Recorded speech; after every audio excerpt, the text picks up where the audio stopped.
La mort peut frapper n'importe qui, à n'importe quel moment. Mais si tu crois que depuis ta naissance jusqu'à aujourd'hui, c'est Dieu qui t'a protégé, alors écris « Amen » en réponse.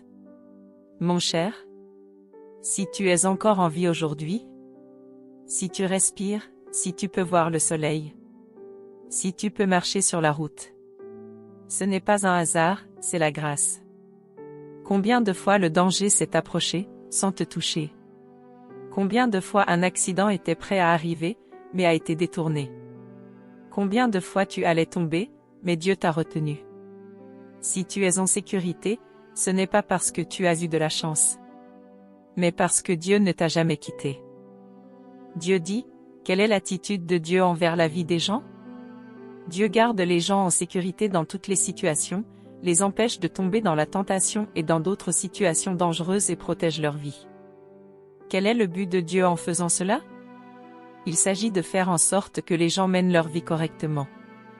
Dans quel but faire en sorte que les gens mènent leur vie correctement?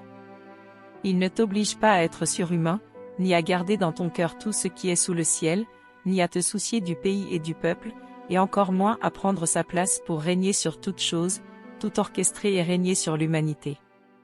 Au contraire, il exige que tu prennes la place appropriée d'un être créé, que tu mènes à bien les devoirs d'un être créé, que tu accomplisses les devoirs que les gens doivent accomplir et que tu fasses ce que les gens doivent faire. Si tu veux continuer à marcher dans la protection de Dieu, et apprendre davantage sur comment laisser Dieu guider ta vie, clique sur le lien WhatsApp pour rejoindre notre groupe d'études bibliques en ligne. Chaque jour, nous apprenons gratuitement la parole de Dieu, et sa protection ne te quittera pas. Partage ce message à ta famille et à tes amis, pour qu'ils sachent aussi. La vie n'est pas un hasard, mais la garde de Dieu.